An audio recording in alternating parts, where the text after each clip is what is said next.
Assalamualaikum warahmatullahi wabarakatuh. Waalaikumsalam warahmatullahi wabarakatuh. Selamat pagi Ade, selamat bertemu dengan kakak.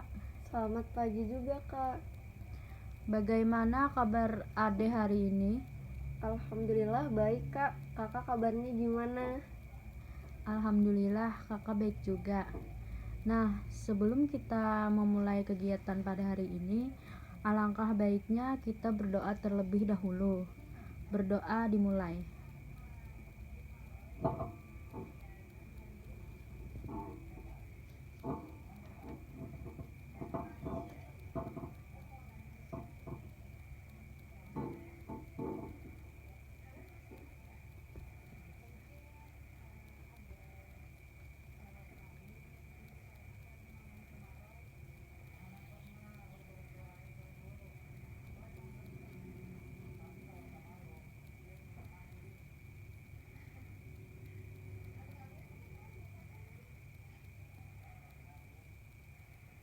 Berdoa selesai. Oh iya, kakak di sini kan belum memperkenalkan diri lah. Perkenalkan, nama kakak Elma Mahliani, kakak dari Bimbingan Konseling Universitas Lambung Mangkurat. Nah, kakak kan sudah memperkenalkan diri nih. Sekarang giliran Pian. Dari mana, sekolah di mana, kelas berapa? Nama ulun Ayu, kelas 2 SMA Negeri 1 Mandastana. Oke. Nah, supaya kita tidak tegang dalam melaksanakan konseling pada hari ini, maukah Ade melakukan sebuah relaksasi? Mau kak? Oke, baiklah. Sekarang tarik napas yang panjang, kemudian hembuskan. Sekali lagi, tarik napas yang panjang, hembuskan.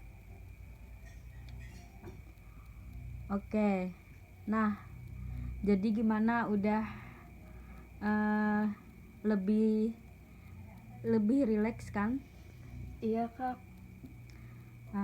Oke. Nah, jadi tujuan kita di sini kan untuk konseling. Iya kak. Sebelumnya Pian pernah melakukan konseling lah. Belum kak, ini yang pertama kalinya. Kalau masalah konseling itu apa atau bagaimana, sudah tahu juga lah? Belum kak. Oke, kalau belum, kakak jelaskan sedikit lah tentang konseling individual itu apa, supaya proses konseling kita pada hari ini dapat berjalan dengan lancar dan dapat dipahami.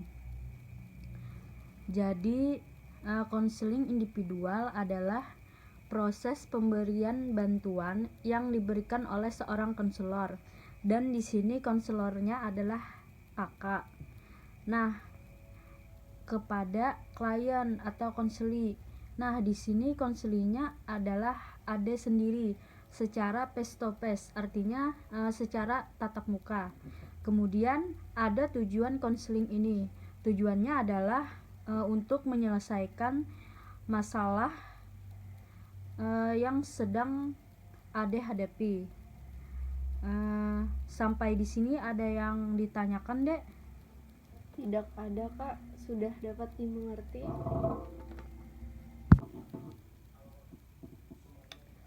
Oke, kalau tidak ada pertanyaan, saya lanjutkan ya, Dek. Jadi, di dalam konseling ini ada memiliki beberapa asas, yaitu yang pertama ada asas kerahasiaan. Jadi asas kerahasiaan ini maksudnya adalah Ade tidak perlu takut masalahnya itu terbongkar atau tersebar, karena kami di sini menutup rahasia atau masalah Ade secara rapat, tidak diketahui orang lain. Apakah Ade mempercayai ini? Percaya kak. Nah, selanjutnya ada asas kesukarelaan. Tadi kan Ade percaya. Nah, kakak harapkan Ade di sini bisa sukarela untuk menceritakan masalahnya Ade kepada saya. Begitupun saya juga rela membantu Ade meluangkan waktu untuk Ade. Kemudian setelah Ade percaya dan sukarela, selanjutnya nih ada asas keterbukaan. Jadi saya harap Ade terbuka penuh kepada saya, apa yang menjadi permasalahan Ade, apa yang Ade rasakan selama ini, dan saya bisa terbuka juga untuk membantu Ade dalam menyelesaikan masalah. Nah, ada asas yang terakhir, yaitu keputusan terakhir ada di tangan klien. Jadi hasil akhirnya apakah Ade mau nerima atau mau nolak, mau dijalankan atau tidak, itu terserah Ade. Kakak di sini tidak memaksakan apapun dan tidak memberikan tekanan. Sampai di sini apakah Ade paham atau ada pertanyaan? Paham, Kak. Oke, alhamdulillah ya, paham ya berarti.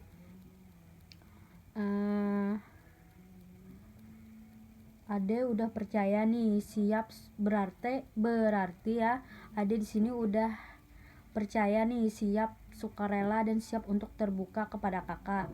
Nah, sebelum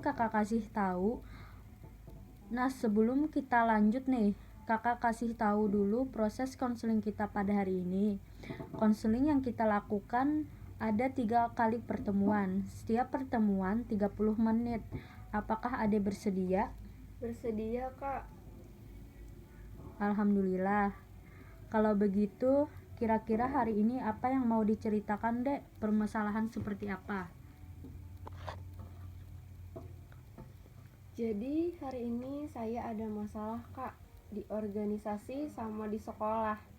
Nah, ekstrakurikuler ini ada beberapa kegiatan yang mengikut sertakan saya di dalamnya sebagai penanggung jawab. Tapi di lain sisi saya pusing karena tertekan. Tertekan? Maksudnya tertekannya bagaimana, Dek? Bisa dijelaskan? Tertekannya itu misalnya kayak nanya terus, misalnya piket hari ini siapa yang jagain, terus ini acaranya kayak gimana, ini udah belum, jadinya risih aja gitu. Bahkan ada tugas sekolah juga. Oke, berarti dalam organisasi itu Ade sering mendapatkan kepercayaan ya untuk melakukan kegiatan. Begitu ya, Dek? Iya, Kak. Nah, untuk mendapatkan kepercayaan itu sebelumnya Ade melakukan karena sukarelakah atau paksaan, deh? Awalnya sih sukarela, Kak, karena saya sendiri yang mau bergabung, tapi lama kelamaan kok makin berat karena kan waktu di awal belum banyak tugas, makin kesini kok makin banyak tugas sama tugas di organisasi juga. Oke, kalau begitu dari cerita Ade tadi sebenarnya ya, kalau dilihat cerita Ade ini termasuk ke hal positif ya sebenarnya, karena Ade ini mendapatkan kepercayaan penuh untuk melakukan suatu kegiatan. Cuma memang sisi keterpurukannya atau sisi negatifnya itu adalah menjadi tekanan untuk Ade mengerjakan tugas organisasi itu. Begitu ya, Deh? Iya, Kak. Oke, dari cerita Pian tadi dapat kakak simpulkan nih, berarti Ade ini belum bisa memanage dalam waktu organisasi dengan tugas sekolah. Kalau boleh tahu, berapa organisasi yang Ade jalankan sekarang ini? Ada satu aja sih, Kak. Oke, satu ya. Kenapa bisa sampai memberatkan ya, Dek? Padahal kan itu organisasinya cuma satu.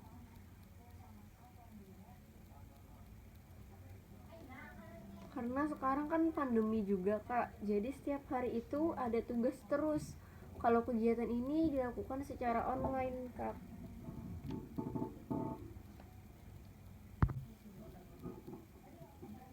Terus di organisasi itu kan ada beberapa tugas. Awalnya sih saya senang karena dipilih, tapi makin kesini kok makin ngeribetin. Sebenarnya nggak setiap waktu sih, tapi saya diikut sertakan terus. Pernah juga waktu itu saya bilang gimana kalau misalnya kegiatannya jangan dipegang sama saya terus. Kata teman, nggak apa-apa lah, biar kamu aja. Mau nggak mau, saya harus nerima dong. Jadi tertekan karena dari awal nggak dari hati. Oke, ade ini berarti keberatan karena diberikan penanggung jawab terus gitu ya. Iya kak. Kalau dalam sekolahnya ade merasa beratnya gimana ya? Di sekolah kan banyak tugas kak. Setiap mata pelajaran ada tugasnya. Karena saya sering menunda mengerjakannya. Juga kalau mau deadline baru ngerjain, misalnya dikumpul besok, hari ini baru saja kerjain. Jadi banyak mikirnya sih daripada ngerjainnya. Oke, berarti dalam sekolah yang memberatkan itu adalah pengerjaan tugasnya karena sering dikejar deadline ya, Dek? Iya kak, karena lagi padat-padatnya juga. Oke. Tadi kan ada cerita banyak tugas sekolah dan ada satu organisasi yang memberatkan nih. Nah, itu tuh terjadi semenjak kapan, Dek? Semenjak pandemi ini sih kak. Berarti kurang lebih 1 tahun ya? Iya kak. Kalau begitu, mau nggak adek kakak bantu masalah adek biar bisa memanage mana waktu ngerjain tugas sama tugas organisasi, maksudnya sama tugas sekolah. Mau banget kak. Oke, tapi kita lanjut pertemuan selanjutnya ya untuk penyelesaiannya. Sebelum kakak tutup kegiatan kita pada hari ini, apakah ada pertanyaan? Tidak ada kak. Baiklah, berarti sudah paham ya. Kakak tutup ya. Kita lanjut minggu depan. Kakak ucapkan terima kasih kepada Ade. Wassalamualaikum warahmatullahi wabarakatuh. Waalaikumsalam warahmatullahi wabarakatuh.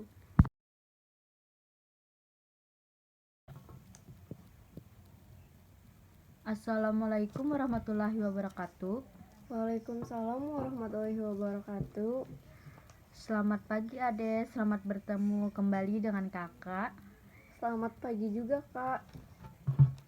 Bagaimana nih kabar Ade hari ini setelah kita 1 minggu ya tidak bertemu? Alhamdulillah baik kak. Kakak kabarnya gimana? Alhamdulillah kakak baik juga. Nah, sebelum kita memulai kegiatan pada hari ini, alangkah baiknya kita berdoa terlebih dahulu. Berdoa dimulai.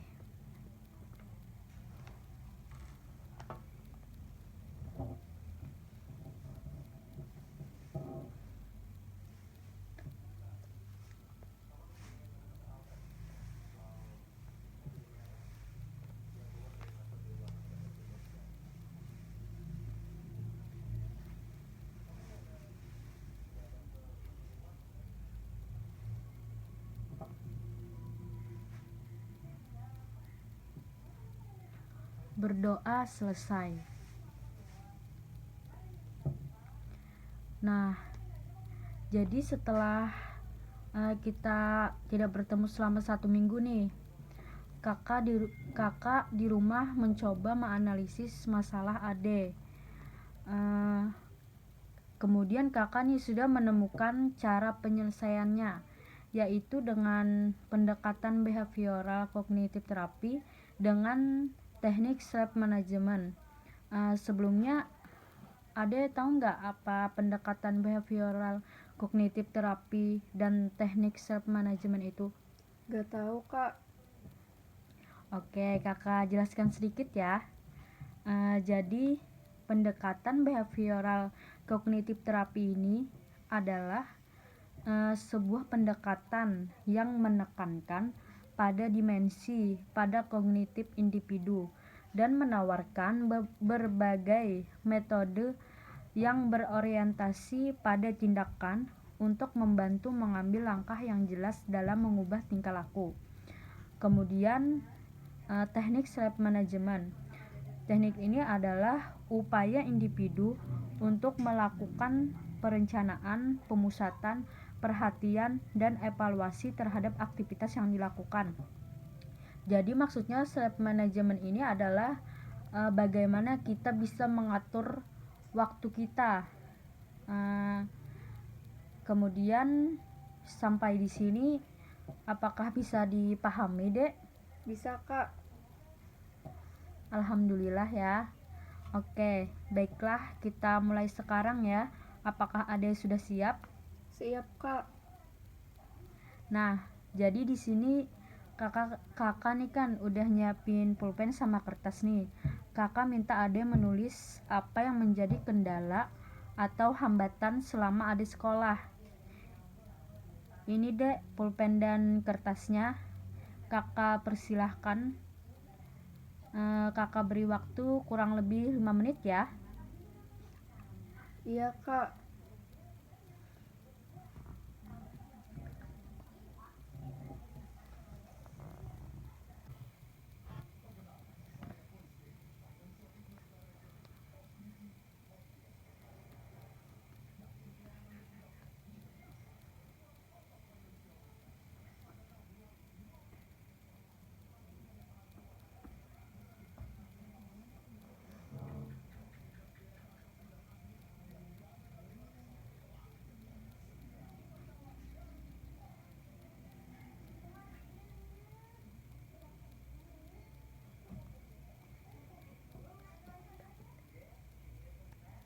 Ini sudah, Kak. Oke, sudah ya. Terima kasih ya. Nah, dari yang Ade tuliskan tadi, ada 3 hal ya Dek yang membuat Ade tertekan selama sekolah ini. Yang pertama yaitu rasa malas. Kedua, tugasnya berat dan menumpuk. Dan yang ketiga, mengerjakan dekat deadline. Nah, sebelum kita lanjut, kakak berikan applause dulu karena Ade di sini sudah bisa menyadari apa yang tidak beres dalam diri Ade. Sangat luar biasa Ade. Oke, kita lanjut. Nah, dari 3 hal ini kalau kita urutkan sepertinya yang paling utama adalah rasa malas Ade dalam mengerjakan tugas. Barulah disusul dengan alasan mengerjakan mendekati waktunya dan tugasnya berat sehingga menumpuk. Nah, malas di sini yang dimaksud seperti apa ya, Dek? Apakah malas yang membuat Ade tertekan atau Ade tertekan sehingga malas? Tertekan, Kak, sehingga memunculkan rasa malas. Oke, tertekan ya, sehingga memunculkan rasa malas. Nah, dari 3 hal tadi, kemudian bisakah Ade tuliskan lagi nih, apa yang bisa membangkitkan Ade dalam mengerjakan tugas. Nah, maksudnya kebalikan dari yang kendala. Yang tadi kan kendala. Sekarang apa yang bisa membangkitkan semangat Ade dalam mengerjakan tugas? Bisa dituliskan, Dek? Bisa, Kak. Oke, silahkan. Kakak beri waktu lagi kurang lebih 5 menit ya.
sudah ya.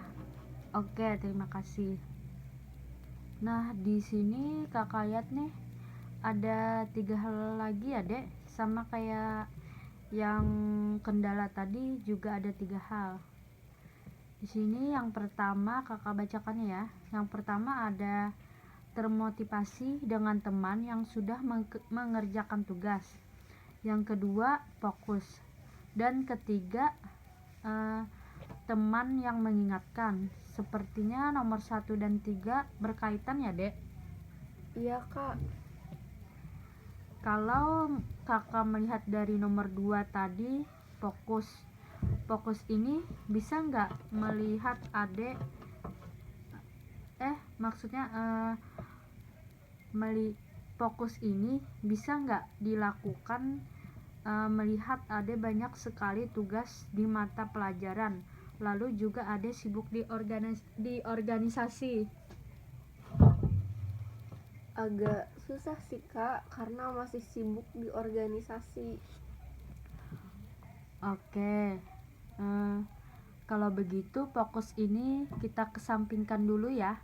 Kita lihat pernyataan 1 dan 3 sepertinya berkaitan, yaitu termotivasi dengan teman yang sudah mengerjakan tugas dan teman yang mengingatkan. Nah, maksudnya dari kedua pernyataan ini seperti apa sih, Dek? Bisa dijelaskan kah? Jadi saya ini punya grup WhatsApp yang isinya teman kelas, ada beberapa. Nah, di grup itu mereka tuh kadang kalau ada tugas suka nanya gitu. Contohnya nih kayak kalian udah ngerjain tugas ini nggak? Belum gitu, aku udah nih setengah, aku baru sedikit. Nah, dari situ saya kan belum, yang lain udah nih, jadi saya ngerasa termotivasi aja gitu. Yang lain udah, masa aku belum? Jadi akhirnya aku kerjain walaupun sedikit itu sih. Oh, begitu. Berarti teman yang mengingatkan maksudnya adalah teman WhatsApp grup ya? Iya kak, sebenarnya menanyakan sih, tapi sekaligus mengingatkan juga secara tidak langsung. Oh iya, begitu ya. Terus dengan cara itu efektif nggak sih buat adek? Kurang sih kak, kadang kan bergantung pada orang, susah juga karena nggak selamanya temen bisa begitu, kali aja lupa juga. Oke, sebenarnya tujuan utama adek sekolah SMA ini apa sih? Meraih cita-cita sih kak, biar dapat pekerjaan yang baik untuk masa depan dan orang tua juga, dan mendapatkan peringkat tinggi dan nilai yang baik. Oke, sangat bagus sekali ya, Dek. Luar biasa perjuangannya. Jadi untuk meraih cita-cita ya, dan mendapatkan peringkat tinggi dan nilai baik. Iya kak. Nah, jadi Ade sebenarnya ya untuk mendapatkan tujuan sekolah Ade tadi berarti harus fokus nih kepada tujuan Ade, yaitu bagaimana caranya mendapatkan peringkat tinggi, nilai bagus, dan mencapai cita-cita. Nah, mungkin salah satu cara yang Ade bilang tadi yang di awal tadi kan ada nih untuk membangkitkan semangat Ade. Salah satunya dari lingkungan grup WhatsApp yang secara tidak langsung mengingatkan, tapi itu tidak bisa diandalkan ya tadi ya. Nah, kalau dari Ade sendiri ada nggak sih yang Ade bisa lakukan? Apa ya?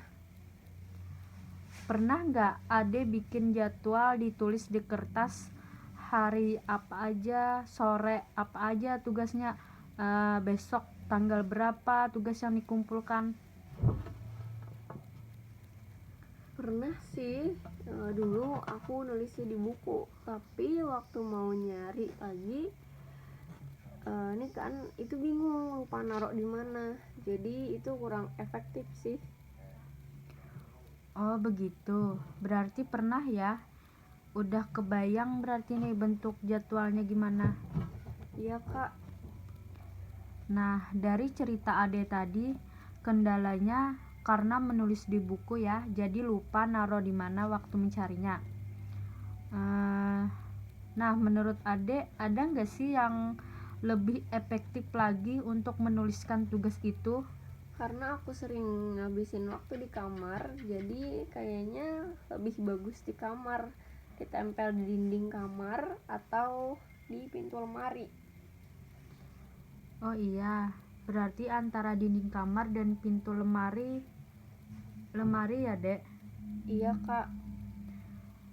Apakah Ade bersedia nih kita membuat jadwal seperti itu lagi? Iya bersedia kak. Tapi sebelumnya menurut Ade efektif gak sih dengan cara itu? Kayaknya efektif sih kak. Oke, kalau efektif Ade bisa ya mencoba membuatnya lagi di rumah, mengenai tugas di sekolah, tanggal berapa dikumpul, tugasnya apa, lalu ditempel di dinding kamar atau pintu lemari ya. Nah, kira-kira Ade kapan mulai membuatnya? Kayaknya hari Minggu deh kak, soalnya kan hari Minggu libur.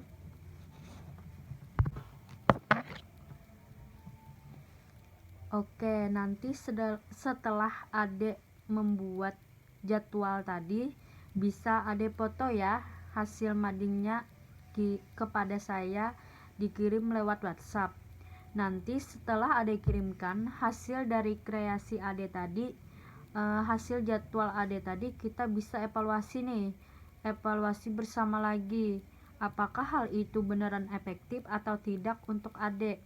Jika efektif, alhamdulillah, maka mungkin dengan cara itu bisa dilanjutkan secara terus-menerus.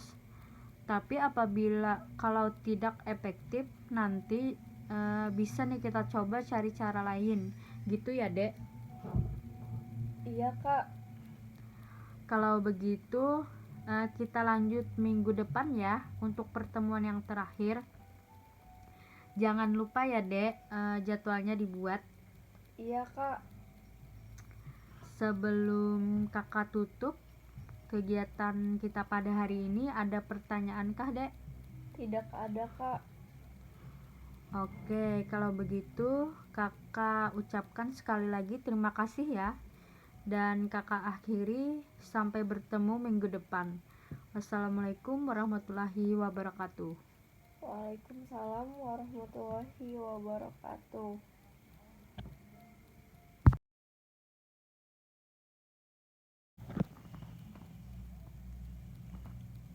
Assalamualaikum warahmatullahi wabarakatuh.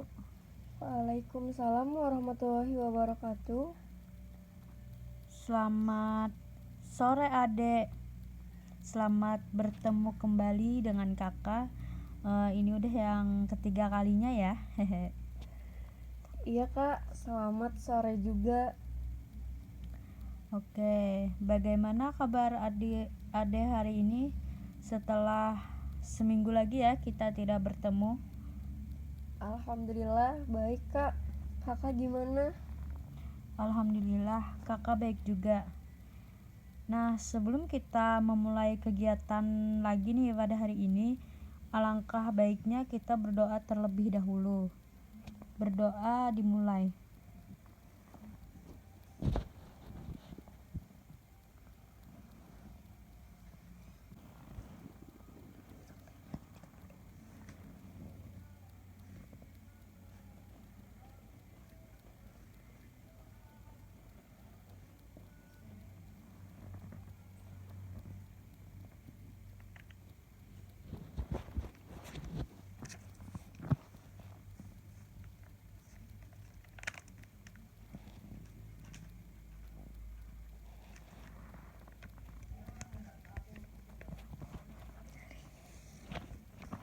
Berdoa selesai. Nah, kita mulai ya konseling pada hari ini. Apakah Ade sudah siap? Siap, Kak. Oke. Jadi bagaimana Dek setelah 1 minggu ya pelaksanaannya kemarin mencoba cara kemarin, yaitu bikin jadwal ditempel di dinding atau di pintu lemari. Alhamdulillah, Kak. Di luar dugaan ternyata dengan cara itu berhasil, Kak. Saya tepat waktu untuk mengerjakannya dan sangat efektif untuk saya, Kak. Alhamdulillah. Jadi Ade bisa membuat ini ya, mengenai jadwal berapa tugas yang diberikan oleh guru dan ditempel di dinding kamar. Nah, mengenai jadwal tugas sekolah tadi, Ade juga bisa nih gunakan untuk tugas organisasi. Misalnya seperti buat sertifikat kapan, mau bikin Google Form kapan, dan lain sebagainya lah, seputar tugas-tugas organisasi dan tugas sekolah. Jadwal-jadwal jamnya gitu ya, Kak? Iya Dek, sama kayak tugas sekolah tadi, tapi ini tugas dalam organisasi juga. Apakah Ade bersedia? Bersedia, Kak.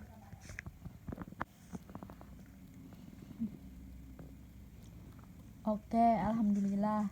Kalau udah bersedia, berarti udah selesai nih ya konseling kita karena Ade udah berhasil. Jadi apa nih yang Ade dapatkan selama 3 kali pertemuan konseling ini dengan kakak? Yang pasti dapat solusi ya, Kak, karena sebelumnya tertekan tapi sekarang udah lebih baik dan lega juga bisa menemukan solusinya, gimana bisa ngerjain tugas PR lagi, terus nggak pusing juga tugas organisasi gitu, Kak. Alhamdulillah. Nah, saya juga berterima kasih nih karena Ade sudah menjadi pribadi mandiri dalam konseling ini. Ade sudah berani terbuka dalam permasalahan Ade dan Ade juga bisa menyelesaikannya masalah sendiri dengan bantuan oleh kakak. Karena tiap orang itu kan butuh diskusi Ade. Nah, sekali lagi saya bilang Ade sangat luar biasa dan sangat hebat. Karena sudah bisa menyadari nih apa yang menjadi kendala dalam hidup Ade selama ini, dan Ade juga bisa menemukan solusi sendiri untuk masalah Ade. Terima kasih kembali, Kak. Oke, sama-sama. Bagaimana nih perasaan Ade setelah konseling dengan kakak? Lebih lega, Kak, karena udah nemuin solusinya gimana biar bisa ngatur waktu sekolah dan waktu organisasi.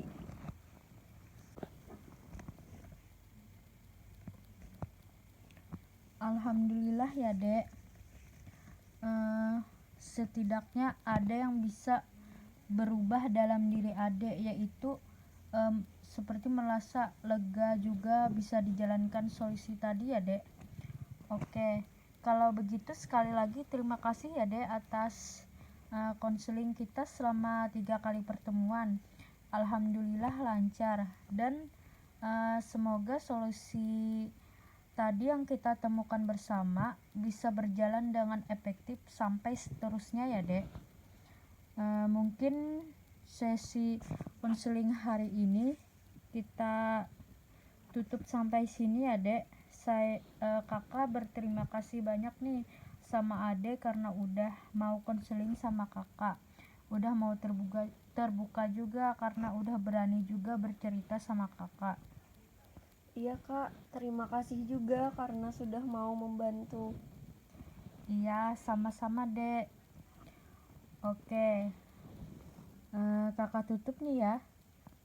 Mari kita tutup ya Dek dengan membaca hamdalah. Alhamdulillah. Saya ucapkan terima kasih dan minta maaf nih jika ada salah kata atau perilaku yang tidak enak ya Dek.